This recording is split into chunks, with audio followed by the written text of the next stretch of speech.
So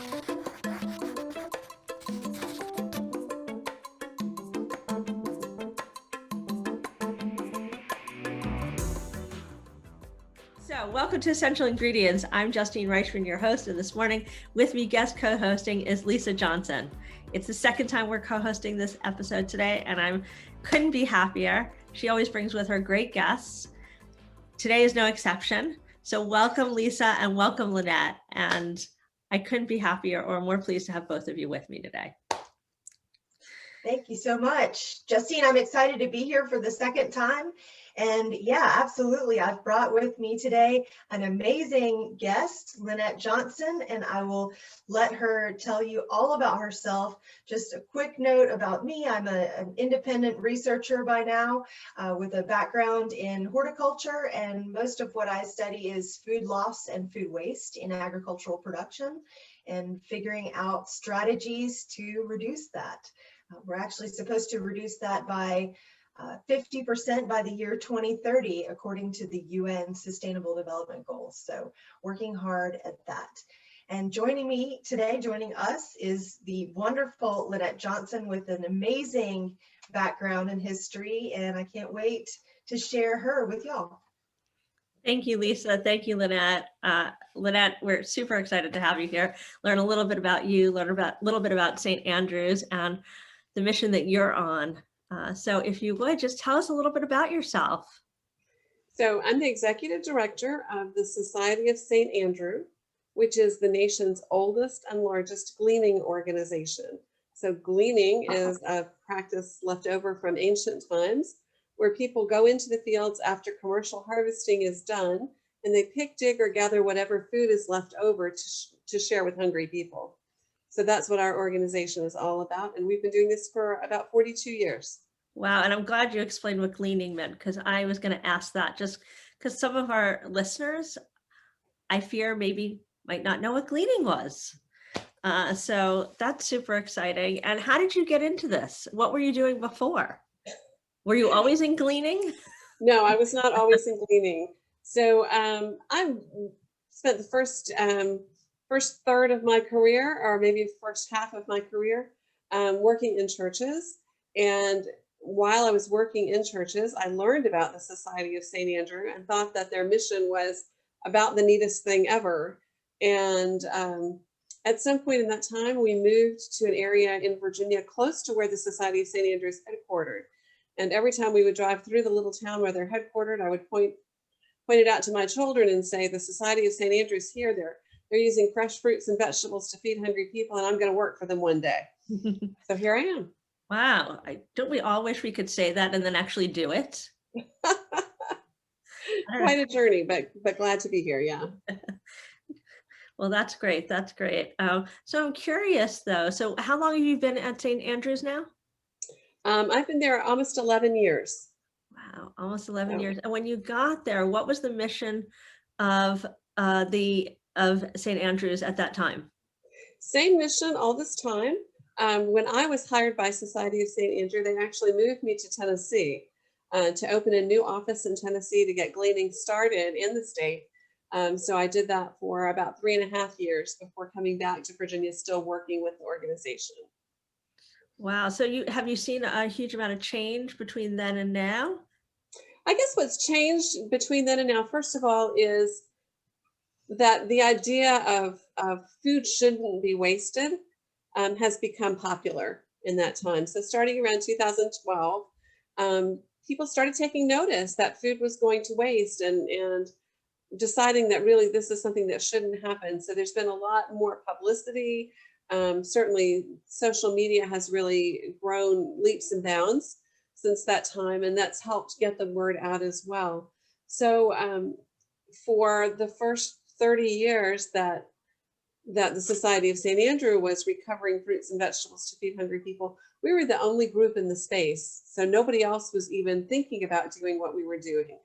And just in the last, really 5 to 8 years, there's been a huge growth in the number of nonprofit groups and also the number of for-profits that are really seeking to minimize food waste and capitalize on whatever they can, whether that's for feeding hungry people as the nonprofits do, or for creating other profit centers from that food that would have gone to waste for for-profit companies.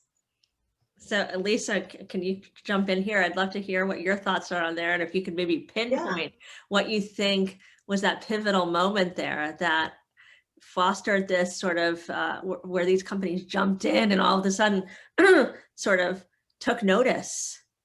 Sure. In 2012, the Natural Resources Defense Council put out a white paper that talked about how America is wasting about 40% of our food from farm to fork to landfill, right? And it was authored by Dana Gunders, who's now the executive director of ReFed, the organization that is really championing the study and solutions for food loss and food waste in the US. So her paper came out in 2012, and suddenly, the media took off with this food waste again, and it has popped up in the past, but not to the same degree it is now. And it's been really a hot topic ever since. Now, since that time, food waste has really been linked very strongly with climate change. And so that gets a whole different group of people involved. So people who might have been interested in moving food for more charitable reasons, now have another gang to lean on, and in environmentalists who are trying to keep food out of the landfill. So there's huge social and environmental problems that can be solved by, fixing food waste. And I wonder if, Lynette, if you use different terms in your organization rather than food waste when you're talking amongst yourselves or making plans, or when and where do you use the term food waste, if at all? Well, that's a really good question, because when you talk about food waste, you think about the scraps that you throw in the garbage after you finished your meal. So, the little bit of whatever's left on your plate, or the potato peels, or whatever it could be. And so that is not always an attractive picture. And if people think that we are feeding food waste to hungry people, that's not what we do at all. So what we're really looking at is food that for one reason or another would be lost, would not be harvested. Sometimes it's because it's not pretty enough for the grocery store. Maybe the bend in the zucchini is too great, or the coloration on the pumpkin's just a little bit off.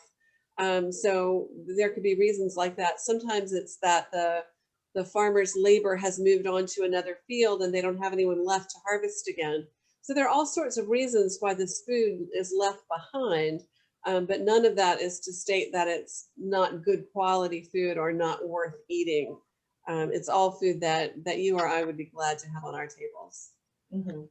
So it's interesting, and I think Lisa was referring to this. Maybe I was just thinking about it myself, but it goes back to the conversation Lisa and I had on our first conversation, and I see her shaking her head. So maybe her and I were having the same thought. So for those listeners that maybe tuned in to the first of the series that we had on food loss, and I say that with that emphasis because that was the word that we were talking about, food loss, because it doesn't place blame.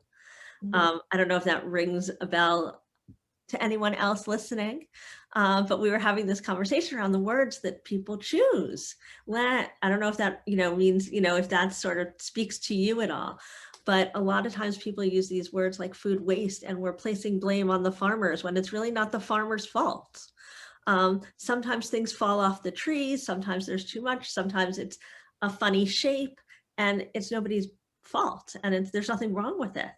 So is that what you were talking about, Lisa?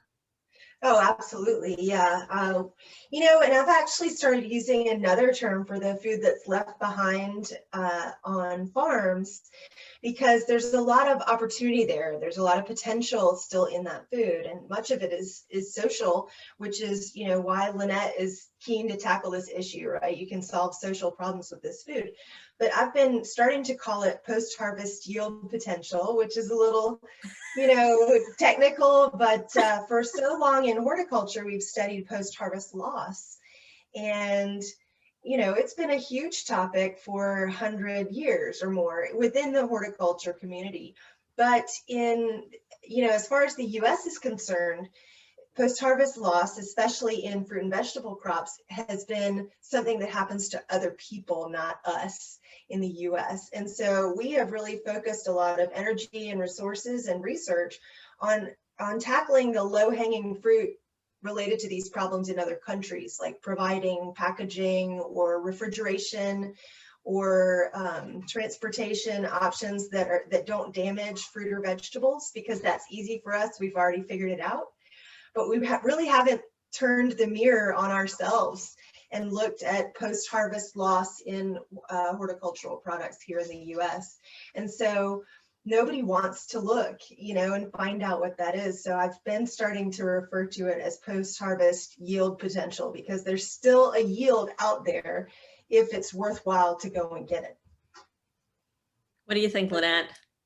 Oh, absolutely, absolutely. And I think that's a good way to talk about it. So often there are just so many other factors that are beyond farmers' control with whether that food gets harvested or not. Sometimes it's as simple as the sale contract says the green beans have to be 2.5 to 3 inches long. So any green beans that are shorter or longer than that, the farmer is not going to harvest, or actually if they harvest mechanically, they're going to grade it out at their warehouse because they know that if it gets to the point of their distributor, it's going to be rejected. And so that leaves a whole lot of green beans that are shorter or longer that are perfectly good to eat. They just don't meet that sale contract. Okay, so let's talk about all this food now that the farmers have that you can't do something, that you can't take to the grocery store. You can't do this. What's happening with it? Well, a variety of things can happen with it. It can be difficult if a farmer has an exclusive contract with a particular distributor, so that anything they sell has to go to that distributor, and that distributor only wants a certain portion of what they grow. That means that the farmer is not free to try to find other markets to sell any additional food, which makes it a great candidate for donation at that point, Right. to be able to work with an organization like ours to come in and get that food that's left over. In other cases where the farmer is not limited in terms of who they can sell to, then trying to find alternative markets. So perhaps the green beans that one farmer is dealing with are going for frozen packaging, and they're going to be whole green beans. And so in order to fit the packaging capacity at the plant, they've got to be that certain length. But maybe the farmer could then find someone else who would can the green beans, or just some other use that they could be put in a soup or a stew, or even used for ugly produce for a CSA Right. type thing.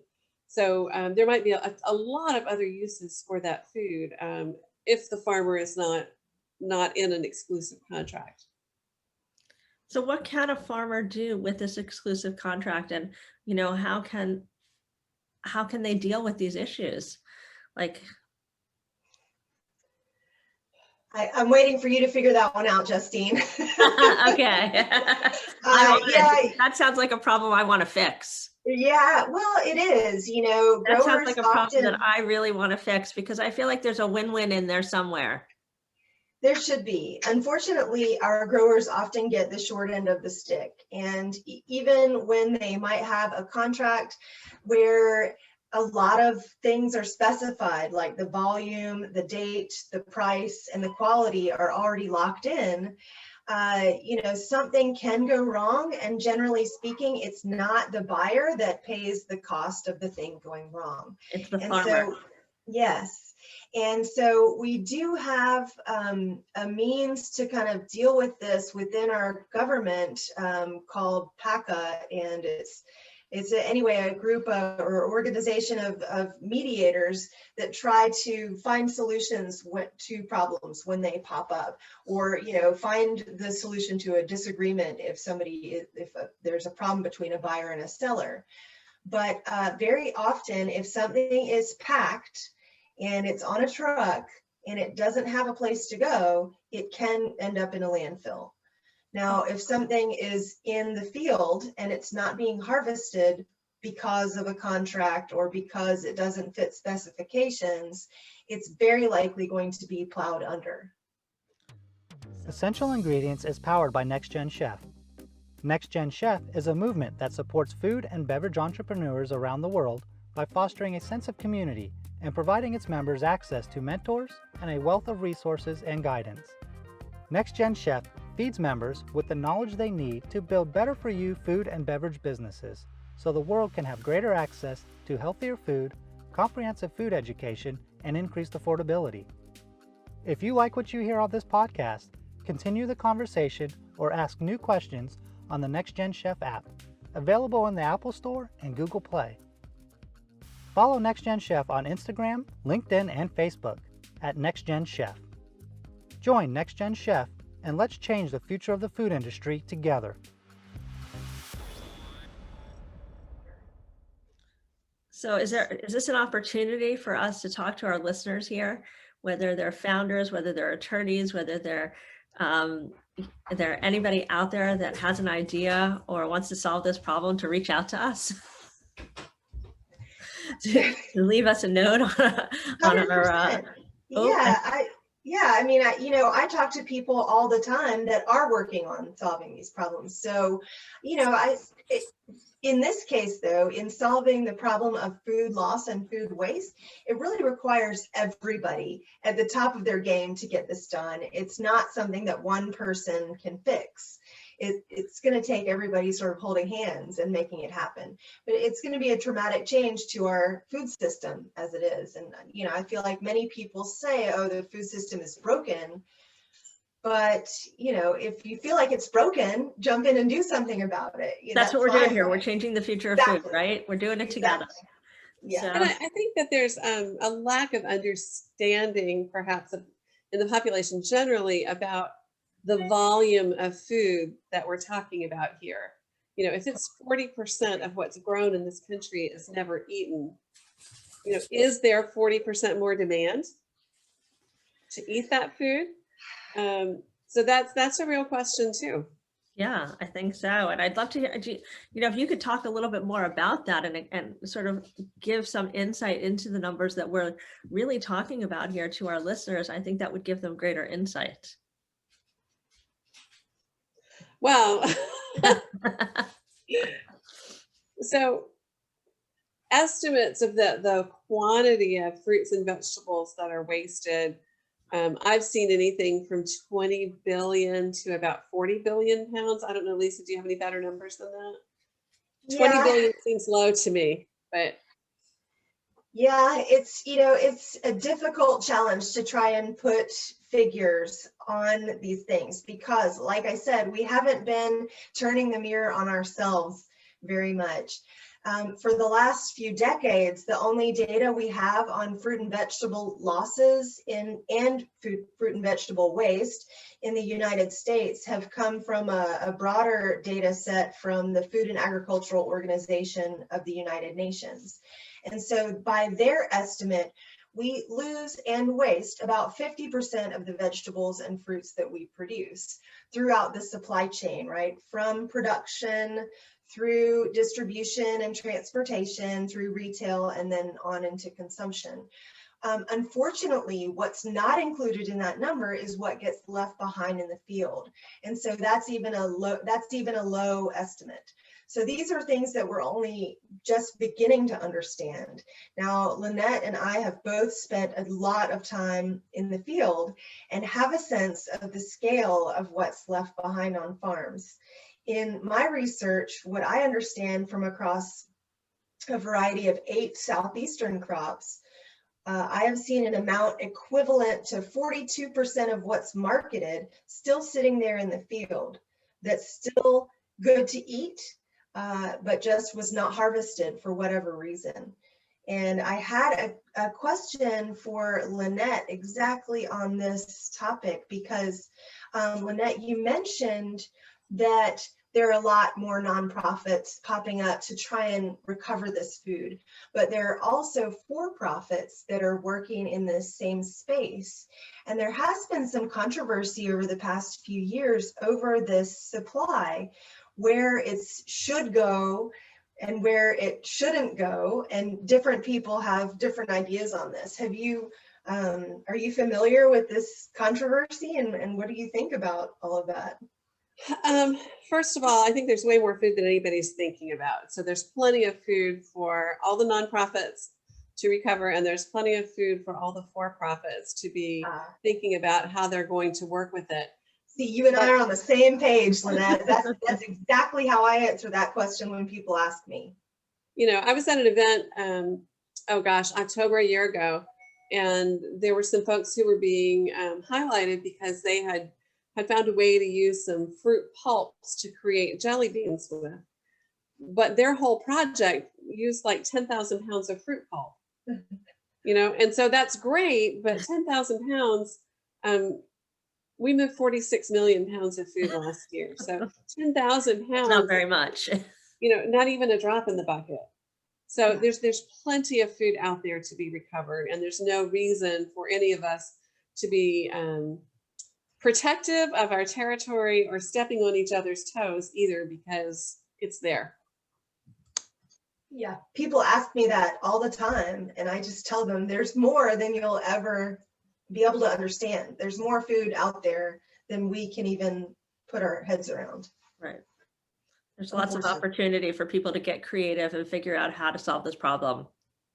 Well, absolutely. And Justine, you've talked to a few upcyclers recently. I mean, this is a really big new trend, which is wonderful because there's space for it. The resources are there. And when people are creative and create demand for those products, that's a wonderful thing, right? And I think that this just supports it. This just says that this trend it's not just a trend. This is the future. This really is, there's an opportunity here and it's better for the earth, it's better for the planet, it's better for the way that we build the future out, right? Because we might as well take what we have and use our resources and be more regenerative and build a more regenerative future than creating new products and creating more waste as opposed to dealing with what we have, because there's already so much. So I'm sorry, Lynette, it looks like you have something. Well, I was going to say, if you look at the players who have jumped into the field, as it were, you know, looking at this food, the food that's going to waste, one of the more interesting players to me is the World Wildlife Federation. And their concern is animal habitats that are being taken over by cropland. And so if we use the crops that we grow more responsibly, then we're not taking over those animal habitats. And so it's been really neat to see an organization which on the surface would seem to have a completely different mission, sort of holding hands and being in the same space and working toward the same goal as nonprofits and so many others. Yeah, it's true. I see a lot, even from food to fashion, people from the ocean to, you know, the farmlands, people are getting involved and thinking about this in a new way. And I think it's more important than ever. And I think food is really leading the charge here in a new way and allowing us to build a more regenerative, sustainable future. And I think that this conversation is so important because it allows us to really bring to the forefront all the waste and the loss that's happening, and can inspire these future founders and startup leaders of the world to really think about this in a new way. So I really appreciate what you're talking about, Lynette, and I hope that it inspires some of these founders and startups that are listening today, because it really does. The numbers speak for themselves. Both you and Lisa have, you know, these numbers are just, they really just are staggering. They're staggering. They are, you know, for a long time now, we have been preparing for an increase in population, and that immediately is always followed by an immediate call for a raise of yields. So people respond to this new pressure of more people every single time with the need to raise yields. And at the same time, we keep hearing that we need to do that sustainably, right? So there's even been this controversial term come up called sustainable intensification. What we're supposed to be doing is raising yields while keeping our inputs the same, or trying to get them to go lower, right? While using fewer resources. So in fact, it's really difficult to make that happen in commodity crops like, corn and soy and wheat and rice and those things that we really depend on for staples. But when we're thinking about what we depend on for nutrients, those fruit and vegetable crops, it strikes me that we can sustainably intensify production just by using more of what we have already produced. In other words, welcoming more of what we have produced into the supply chain, because there are so many ways we keep this or that item out of the supply chain because of, silly misshape or miscolor or a minor blemish, when if we just welcome that in, we could raise yields by at least 20% like today. So, but the demand also has to be there from consumers. Consumers eat like 2 servings of fruit and vegetables a day when we're supposed to get 8 or 9. So we as Americans, we have a job to do to step up and demand healthy food. It's like you're reading it right off of everything I write, demanding a better food system, right? Did you read my website before you came? I'm just kidding. We're just that much in sync, right?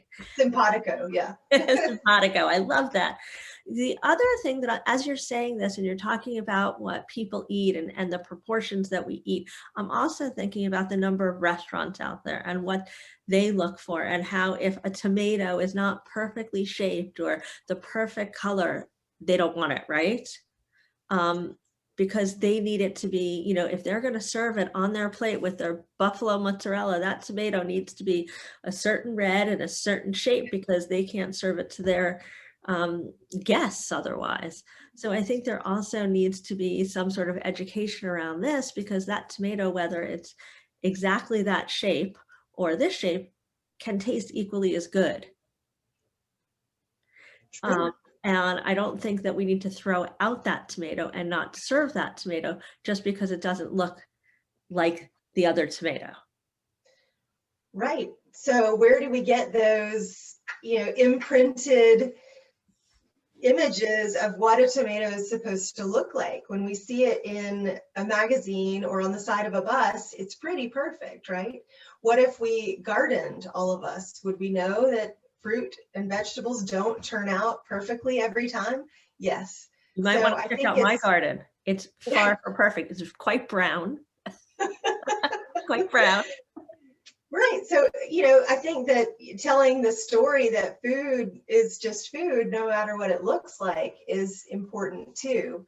And, I do think it's important for children to get that when they're growing up, rather than. Oh my God. And did everybody, I don't know, Lynette, if you know, but on one of the episodes, and for our listeners here, if you haven't checked it out, one of the episodes I had was with a gentleman named Steve Ritz.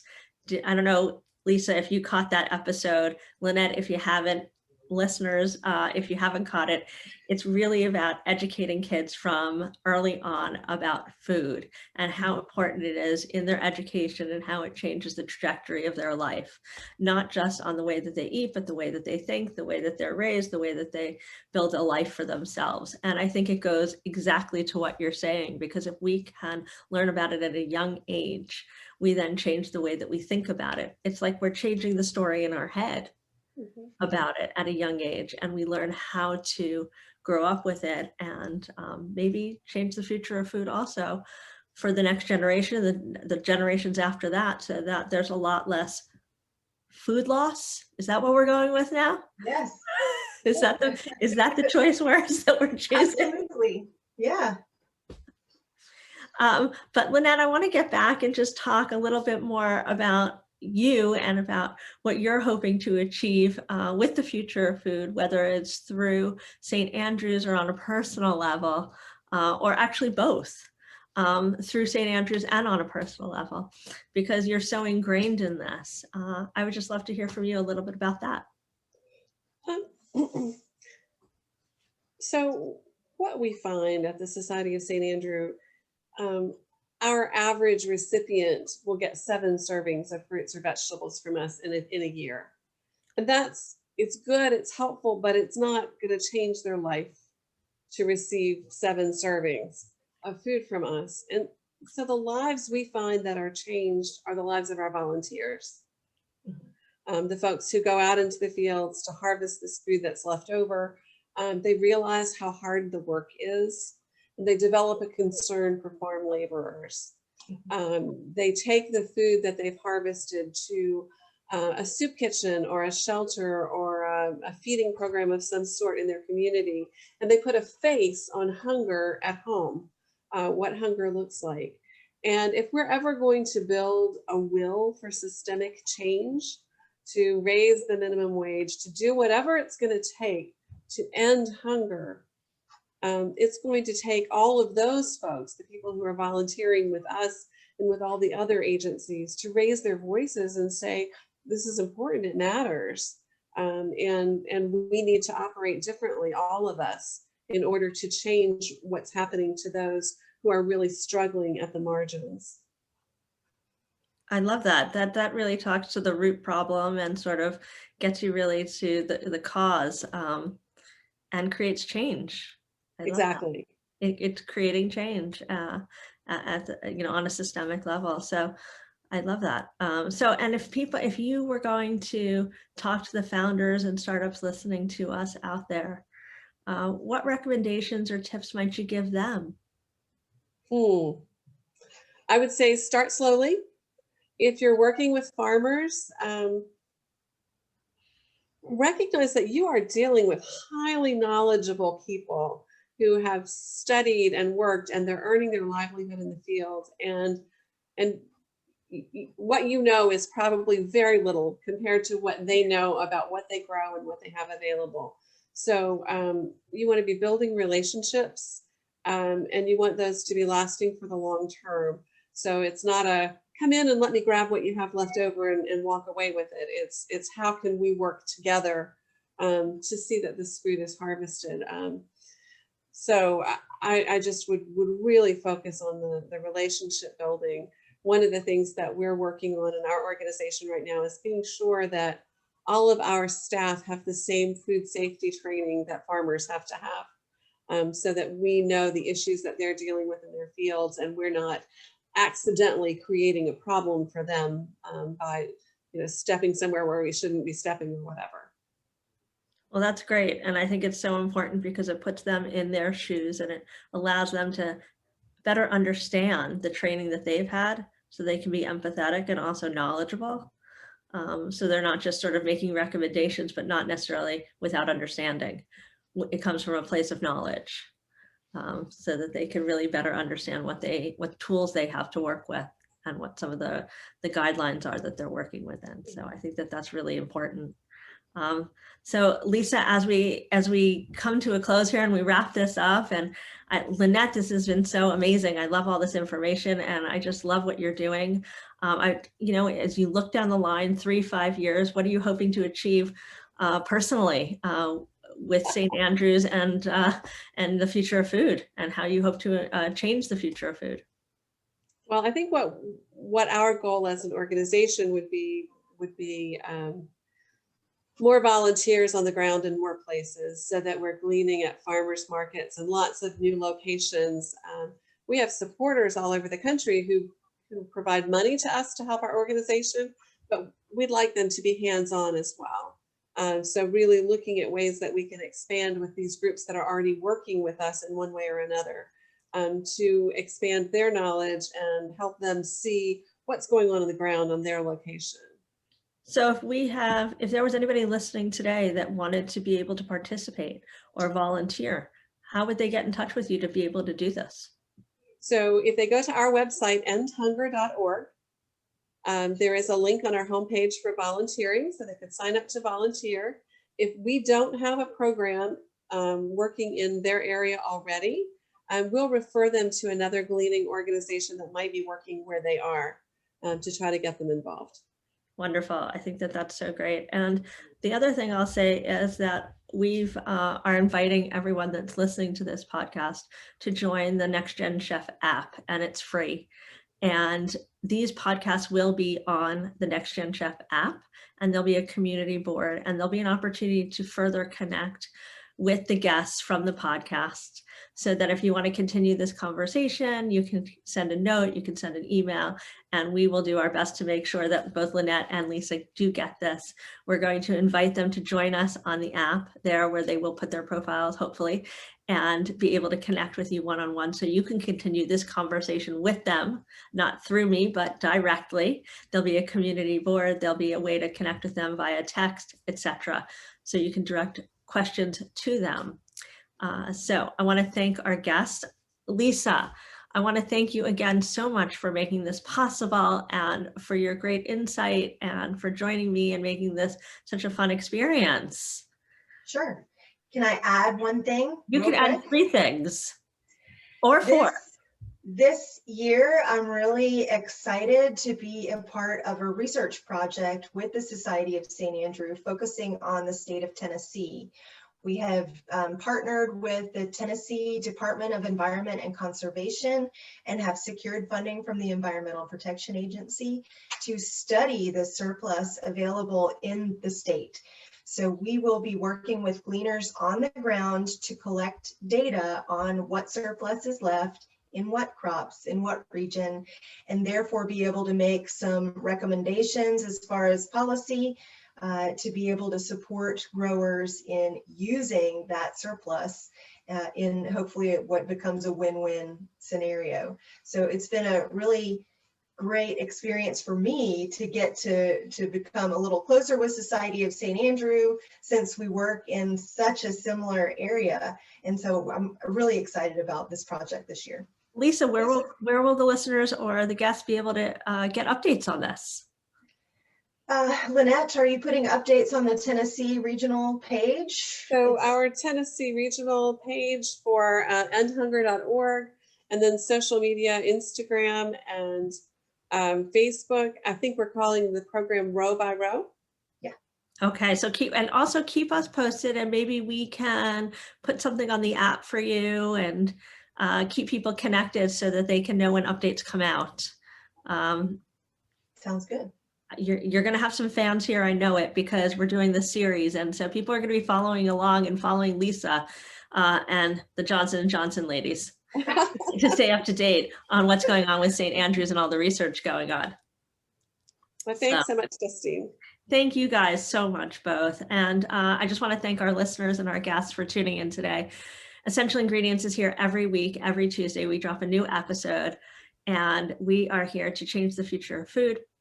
I want to thank you. If you've not downloaded our podcast, do so on iTunes, iHeartRadio, your favorite channel, whether it's Spotify, and subscribe, download, share with your friends. And if you're listening, please download our app. It's free. Connect directly with me. Send me a note. I want to hear from you. And that's all, folks. So see you here next week. Thank you. Thanks. Thank you, ladies. To find out more about this episode of Essential Ingredients and access show notes, check out Next Gen Chef and choose podcast in the menu bar. If you like this episode, head to iTunes or Next Gen Chef's YouTube channel to subscribe. Learn more about Next Gen Chef, the platform that powers this podcast, by checking out our website, or visit us on Instagram, Facebook, and LinkedIn at Next Gen Chef. You can also check out my Instagram at Justine_Reichman. If you have thoughts about this episode or future episode ideas, leave us a comment at Next Gen Chef's YouTube channel or drop an email at team@nextgenchef.com. Thanks for joining us.